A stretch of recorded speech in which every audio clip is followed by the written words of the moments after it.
Bien, amigos, son las 6 de la tarde con 9 minutos. Recibimos al ministro de Gobierno, José de la Gasca. ¿Cómo está, ministro? Bienvenido al Borde de la Noche aquí en Forever.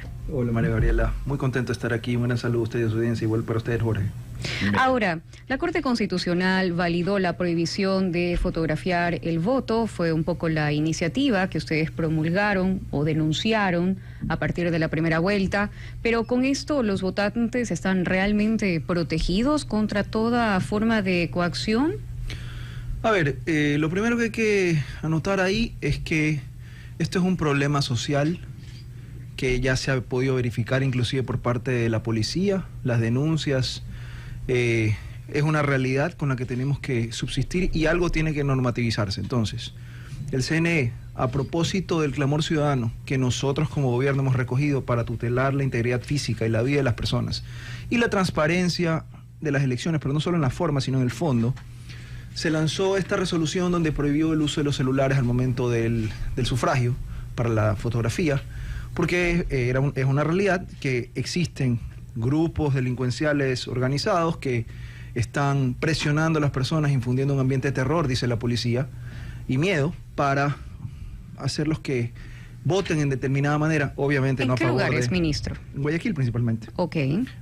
¿Hay zonas identificadas en Guayaquil? Cercanos, inclusive ahí dice que ciertos municipios están induciendo a las personas a generar campaña en sentido de tal o cual candidato, y además, y lo hagan aquí en Guayaquil, y además el tema de la compra de votos. Entonces, esto, donde sea que va, ayer fui a cortar el pelo a propósito de, y me decían, oiga, qué bueno esto que ha hecho la Corte Constitucional y qué bueno esto que se ha hecho a nivel del CNE, de que finalmente se prohíba, porque en mi barrio toditos estábamos con miedo porque nos decían así, aquí tienes o si no, te pasa tal cosa. Ahora, ministro, usted ha dicho municipios estarían induciendo al voto. ¿De qué manera? ¿O cuáles son los reportes que ustedes tienen? Hasta donde yo sé, ponen las amenazas de no renovar permisos. Y eso me parece bastante grave, pero eso deberá la justicia manejarlo. Yo de lo que utilizo es la información que está en la propia resolución del CNE, y lo que ha pasado ayer es que finalmente, y esto hay que decirlo, la Corte Constitucional, por una impugnación hecha por alguien afín al correísmo, ha descartado que esa resolución quebrante o vulnere derechos constitucionales, y ha ratificado la constitucionalidad de la decisión y emitiendo una constitucionalidad condicionada, que básicamente es que no se creen nuevos requisitos y también tiene que ver con el protocolo. Pero en el fondo se mantiene esta prohibición, lo escuchaba antes de que yo llegue que estaban comentando, se mantiene esta prohibición que crea el fundamento para que pueda haber un régimen sancionatorio en caso de vulnerar esta prohibición, que tiene que ver con multas bastante contundentes por el incumplimiento de la resolución. Entonces, de lo que se trata es de concienciar a la ciudadanía y de evitar, repito, que exista esta manipulación de la voluntad soberana al momento del voto. Y yo creo que eso es una decisión muy prudente del CNE y que hoy ha pasado todos los filtros, inclusive a nivel del Tribunal Contencioso Electoral también se le impugnó. Así que lo que el país tiene que saber es que nosotros hemos defendido la integridad física y la voluntad popular, mientras que habían habido otros, y eso tienen que preguntárselo a la candidata González, que pugnaba porque esta resolución se caiga, quizás porque ella sería de las personas que se beneficiarían de este voto vacunado. Nosotros hemos emitido un pronunciamiento bastante claro el día de hoy. Ahora, ¿Fuerzas Armadas tendrá algún rol para vigilar que esta disposición se cumpla? Bueno, a ver, las Fuerzas Armadas lo que hacen es mantener el orden. Las Fuerzas Armadas no intervienen en los procesos democráticos, es un tema de civiles. Y eso hay que tener mucho cuidado. De hecho, las autoridades en ese momento, en el momento de sufragio, son las juntas receptoras del voto y ellos son los encargados de tutelar todo el proceso electoral en ese momento, ¿no? el circuito, el proceso electoral. Ahora se han introducido estas nuevas obligaciones para ellos de avisar a la persona sobre la prohibición y detectar o hacer una notificación en caso de verlo. Pero siempre las Fuerzas Armadas estarán para tutelar el orden y la seguridad de las personas en ese momento. Entonces, yo no diría que le compete a las Fuerzas Armadas, pero eso no deja de ser parte del orden que se debe de cuidar. Ahora, hablemos sobre los escenarios de gobernabilidad, ministro. Una asamblea muy dividida, y le hago más o menos la pregunta del debate. ¿En qué temas se podrían llegar consensos para velar por la estabilidad del país?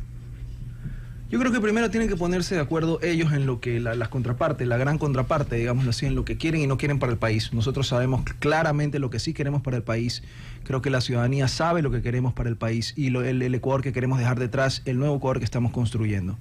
Mientras nosotros hablamos de fortalecer la dolarización, ellos hablan de desdolarizar. Mientras nosotros hablamos de cuidar las reservas internacionales, ellos hablan de hacer uso de esas reservas internacionales. Entonces, mientras ellos encuentren puntos de sintonía con el nuevo Ecuador, que se sumen, pero lo que nosotros no vamos a hacer es contemporizar ni a llegar a acuerdos de impunidad, principalmente. Ahora, no sabemos qué va a ocurrir el 13 de abril, según las encuestas que se pudieron difundir hasta la noche de ayer. El margen es bastante estrecho. ¿Qué escenarios tienen previstos? El presidente candidato, Daniel Noboa, decía que en una eventual derrota y sin indicios de fraude, reconocería los resultados. Es un demócrata. Lo que hay que hacer es respetar la voluntad popular, pero la real voluntad popular. No la voluntad popular truqueada, manipulada o vacunada como lo estaban haciendo. A mí me encantaría, es que yo voy en cada lugar que voy, la gente se me acerca y me dice, ministro, cuiden los votos, pilas con ese control electoral.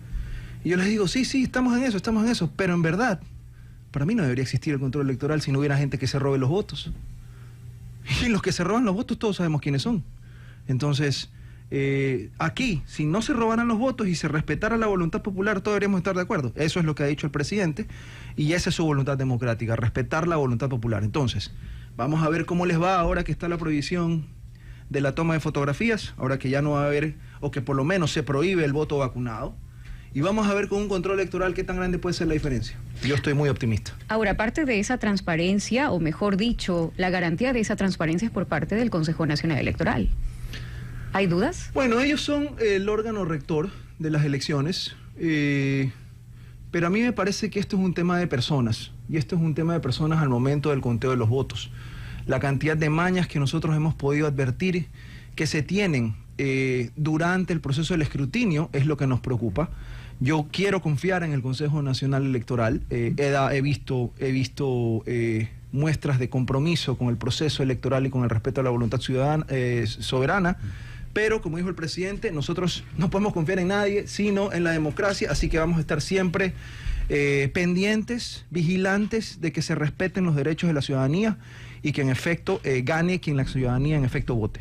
Ahora, en efecto, usted es el ministro de Gobierno y no está en la campaña proselitista per se, pero ¿podría un poco adelantar o delinear el control electoral que tendrá el presidente candidato? Como usted lo ha dicho, yo no estoy en la campaña. Yo lo que sé es que definitivamente se puede aprender de los errores, definitivamente se puede corregir aquello que no estuvo a punto, pero ciertamente nos damos cuenta de que aquí hay gente que se está jugando la vida, porque como dijo el presidente, ya un año nos han tenido que soportar en el sentido de impedir que sigan los latrocinios, que se tomen la cosa pública, que coopten las instituciones como se veía en los chats mafiosos de Augusto Verdugo y demás, que 4 años de eso, o sabrá Dios si 8, definitivamente podría ser devastador para la gente que quiere regresar al país al pasado o sumirnos en un narcoestado, o aquellas mafias políticas que en efecto contemporizan con el crimen organizado transnacional. Entonces, por eso es que hay algunas cifras interesantes, pero lo que sí vemos es que ahí vamos a estar nosotros firmes cuidando esa voluntad electoral y de eso se encargará el movimiento político, pero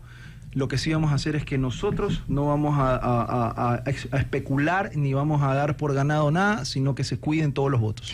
Voy con 2 últimos temas, ministro de la Gasca, para que continúe mi compañero Jorge Escobar. La cooperación internacional, se conocía que una delegación de Blackwater iba a venir al país, o tal vez qué otros movimientos en torno a la cooperación internacional se están dando.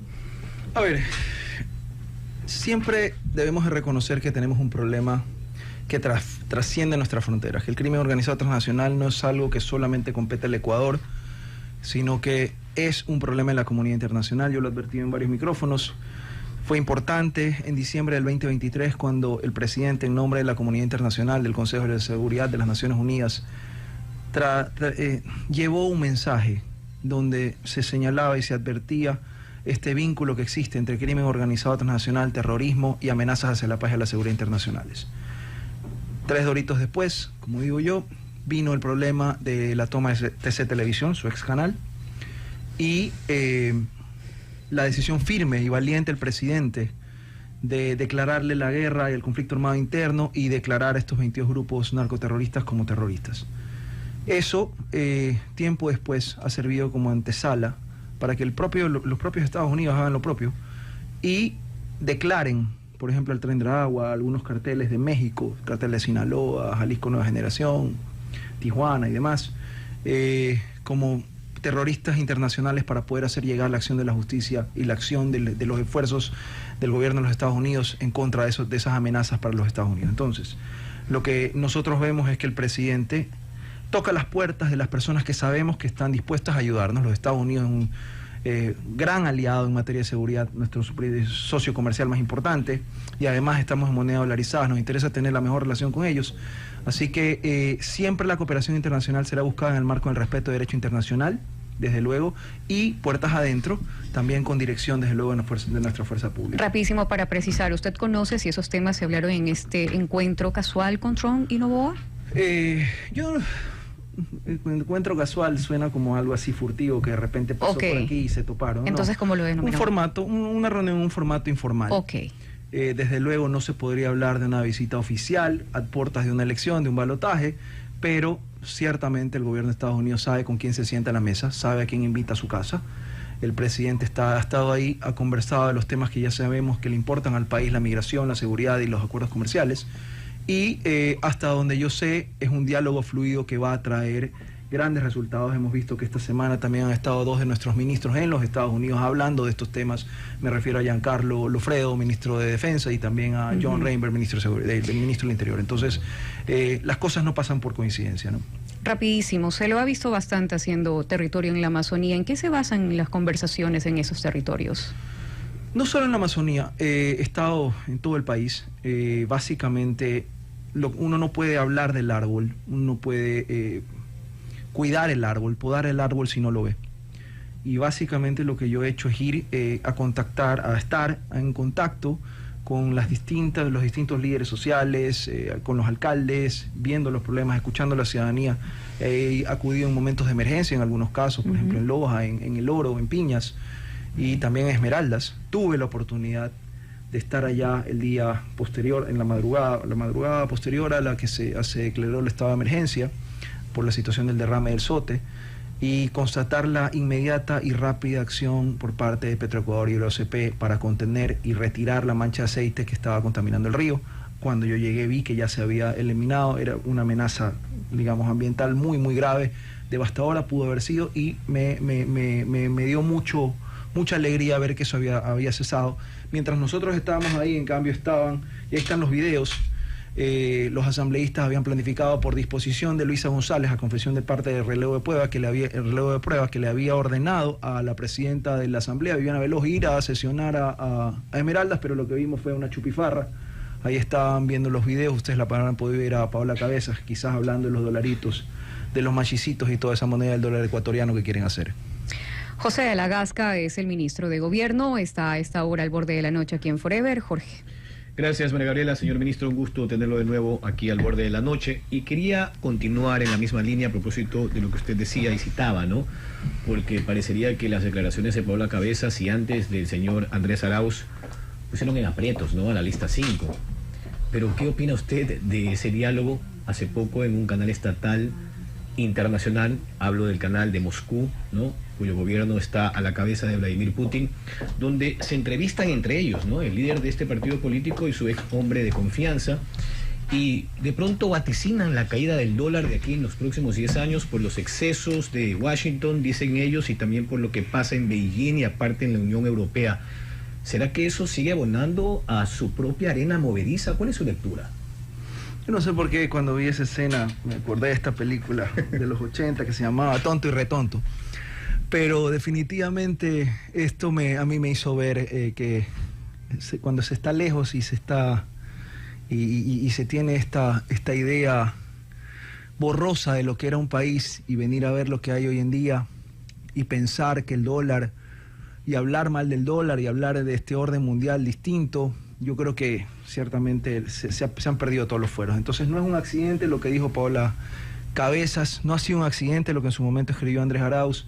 Creo que es una gran agenda de atentar contra el dólar, de poner en riesgo la dolarización, de amenazar contra lo más estable en materia económica que tenemos en el país y que nos ayuda a construir por lo menos ese nivel de estabilidad que tenemos. Entonces, a mí sí me deja preocupado, pero no me sorprende porque en verdad solo refleja que eso es lo que quieren, llegar hacia esas realidades, ¿no? Dice usted que lo deja preocupado, pero no le sorprende, y tampoco le sorprende que a pocos días del balotaje aparezca esta entrevista cuando en el debate Luisa González se empeñó en desmarcarse de esas declaraciones preliminares de Arauz y Cabezas para que quede claro ante el país desde su postura. Hablo de Luisa González, que en ningún momento han pensado en tocar la dolarización.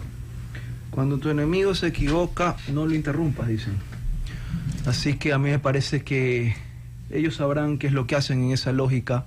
Yo creo que a veces entre ellos mismos se arrancan la cabeza, o las cabezas, pero yo no veo contradicción entre lo que dicen ellos, por más que se intenten desmarcar, ¿no? Ya se intentaron desmarcar de Jorge Glass, se intentaron desmarcar de Ronnie Aliaga, pero al final del día caen todos en la misma licuadora.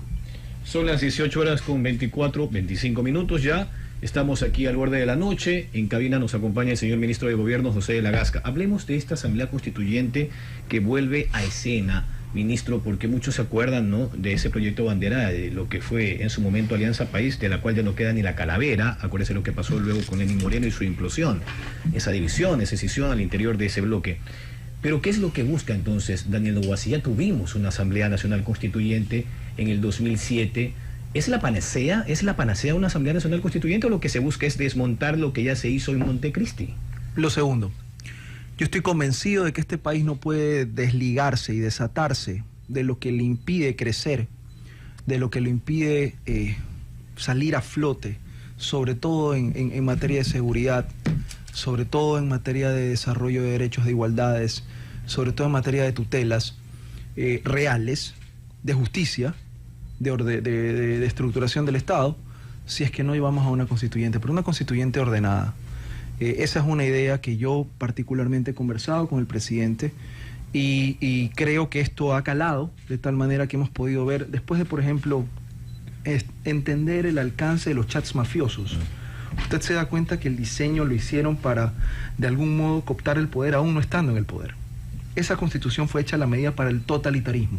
Y sucedió también lo mismo en la parte penal, esa arquitectura penal yo pienso, a la medida. Sí, yo pienso que definitivamente todo el sistema de justicia merece ser repensado. No necesariamente estoy en contra de la figura del Consejo de la Judicatura, pero sí creo que en materia de garantías, el Estado que vivimos hoy con una amenaza de un narcoestado, el sueño del garantismo, del que todos los tratadistas y cualquier abogado en derecho penal puede hablar, y hablo con un poco de conocimiento en la materia, en verdad resulta una realidad ajena a lo que tenemos hoy. Necesitamos entender que el turismo carcelario, que estas puertas giratorias le perjudican al Estado. Nosotros vemos cómo nuestra fuerza pública todos los días atrapa a tenebrosos delincuentes, todos los días, líderes de GDO, objetivos de alto valor. En menos de una semana salen, o el mismo día. Y las formas las encuentran en las leyes o en los operadores de justicia. Entonces yo sí pienso que necesitamos repensar eso. Necesitamos repensar un Ecuador que no está en la época del boom petrolero, del boom de los commodities que tuvimos cuando fue hecho esto en el 2008. Tenemos que pensar un Ecuador muy distinto en ese sentido de cómo se debe reorganizar el país. Y citaba el ejemplo de los chats mafiosos porque crearon este poder del Consejo de Participación Ciudadana que en verdad hemos visto para qué ha servido. Entonces creo que debe haber un equilibrio político y tenemos que madurar a un equilibrio político que se deba a través de la voluntad popular, porque usted al final del día me va a decir que el Consejo de Participación Ciudadana con la famosa Liga Azul, y usted vio lo que pasó con la sentencia del TCE y cómo indujeron al voto a través de esta publicidad de la Liga Azul, para que sean ellos después los iluminados que escojan todos los entes de control, Fiscalía General del Estado, Corte Constitucional, Consejo de la Judicatura, etcétera, etcétera, etcétera. Entonces, al final del día van a tener un país para la impunidad, y de eso no se trata. Ahora, lo que pasa es que ese Consejo de Participación Ciudadana, ministro, usted también se acordará, en principio se tenía que elegir a través de un concurso de oposición y méritos que se organizaba desde el CNE. Era la disposición original, el espíritu de la Carta de Montecristi. Luego, acuérdese usted, producto de todo lo que pasaba, esos concursos de oposición y méritos políticos, allí vimos desde exfuncionarios de cualquier ministerio hasta un ex intendente de policía del Guayas. Luego pasaba a ser un consejero de Participación Ciudadana. Llegó Lenín Moreno y planteó una consulta para que esos consejeros se elijan en las urnas. Pero ya vio usted luego lo que pasó con el ex cura José Carlos Tuárez, Cristian Cruz, Hernán Ulloa. Bueno, la lista es larga, ¿no? Entonces, acá, ¿cuál es el planteamiento? Desaparecer ese consejo, pero ¿quién se encarga de elegir a las autoridades? Lo dije, yo sí creo que debería desaparecer. Creo que nunca logró cumplir la función para la que fue hecha. El diseño de eso fue simplemente garantizar un absolutismo. Lo que yo creo que debe ocurrir es que debemos tener la mayoría, como ocurre en las grandes, la mayoría de los países democráticos, que existen sistemas donde hay un acuerdo entre el Ejecutivo y el Legislativo. Definitivamente, o sea, debe haber ese tipo de designaciones y tenemos que ser capaces de caminar hacia allá y entenderlo, que no todo es componente política, pero, hablando de gobernabilidad, lo preguntaba Gabriela, en una asamblea dividida casi por mitades. Ya veremos qué pasa después de los resultados del 13 de abril. No puedes no entender que las cosas no pasan por gente que tenga legitimidad a través de esas personas que fueron electas en voluntad popular. Entonces, yo sí creo que no tenemos que tenerle miedo a eso, pero sí necesitamos conducirnos para allá con mucha madurez. Ahora, volvamos a lo del Consejo de la Judicatura. Usted decía, bueno, que tenía un criterio que probablemente difería en torno a su potencial eliminación.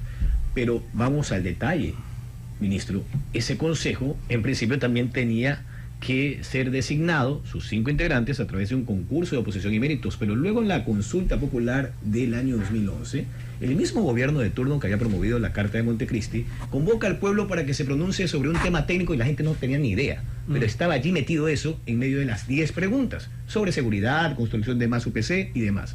Y de pronto constituyen ternas de las funciones del Estado. Yo le pregunto a usted como abogado, ¿qué tiene que hacer la función ejecutiva en la integración de un consejo de la judicatura que es técnico? 1. 2.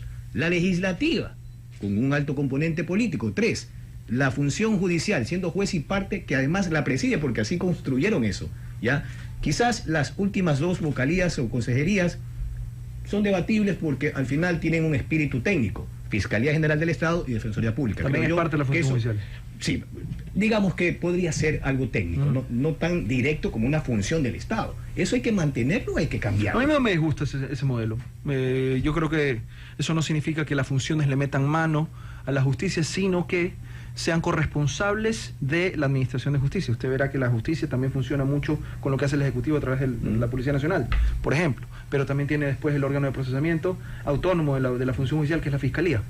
Entonces, todo funciona o debe funcionar como un sistema. Es un sistema de administración de justicia. Sinérgico. Claro. El asunto es cuando meten las pezuñas ahí, la partidocracia, la politiquería. Eso es el problema. Y ahí vemos, pues, lo que ocurría con Wilman Terán, esas páginas negras de la historia. Entonces, eso es lo peligroso. Repito, nunca vamos a encontrar un sistema perfecto si al final del día lo que buscan es hacerle trampa y meter personas que estén ahí como el mismísimo diablo. Eso es lo que tenemos que evitar. Pero no per se el problema, la calentura está en las sábanas. ¿Con esto qué quiero decir? No solamente veamos cómo se integra el Consejo de la Judicatura. Cuando no existía Consejo de la Judicatura y cuando las funciones del Consejo de la Judicatura las tenía la Corte Suprema de Justicia, la cosa no es que era mucho peor. Entonces ahí lo que pasaba era que se encargaban de conseguirse y de cogerse, de cooptar a los jueces de la Corte Suprema de Justicia y a través de ellos ir poniendo jueces, adeptos o consecuentes con cierto proyecto político, y eso traía problemas. Entonces, y también ponías de alguna manera a los jueces a comprar papel higiénico. Eso tampoco creo que funcione. Entonces, yo sí creo que el Consejo, la figura del Consejo de la Judicatura funciona. El asunto es poner los mejores hombres y las mejores mujeres, y a propósito de eso estamos próximos a enviar ya una terna para la constitución del Consejo de la Judicatura. Usted decía hace un momento que el objetivo es que las pezuñas, lo cito, no sean permeables al Consejo de la Judicatura, ministro. ¿Y por qué no pensamos en la academia? Por ejemplo, la academia podría ser un gran aporte y así se filtra, ¿no?, un proceso de selección quizás más cercano a la transparencia. La academia participa también. Y así evitar la inoculación política o del ejercicio del poder público. La academia participa en los procesos de escogimiento de jueces, de evaluación de jueces y demás.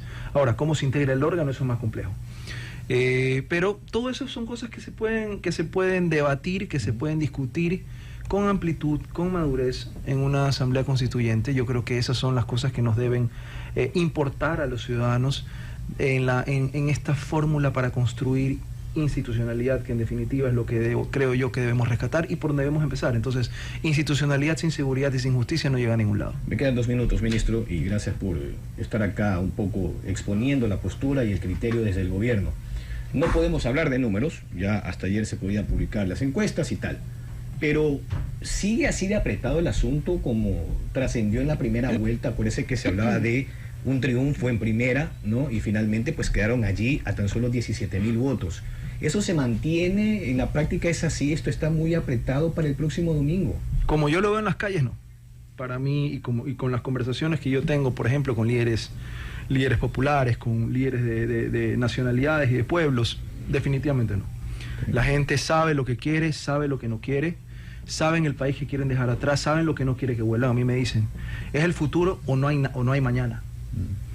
Y definitivamente creo que somos muchos más los ecuatorianos valientes que nos jugamos la vida por el país y las personas que queremos que esto cambie y que definitivamente nos desapeguemos de esa corriente, de ese clima donde la política y el narcoterrorismo eran una sola cosa.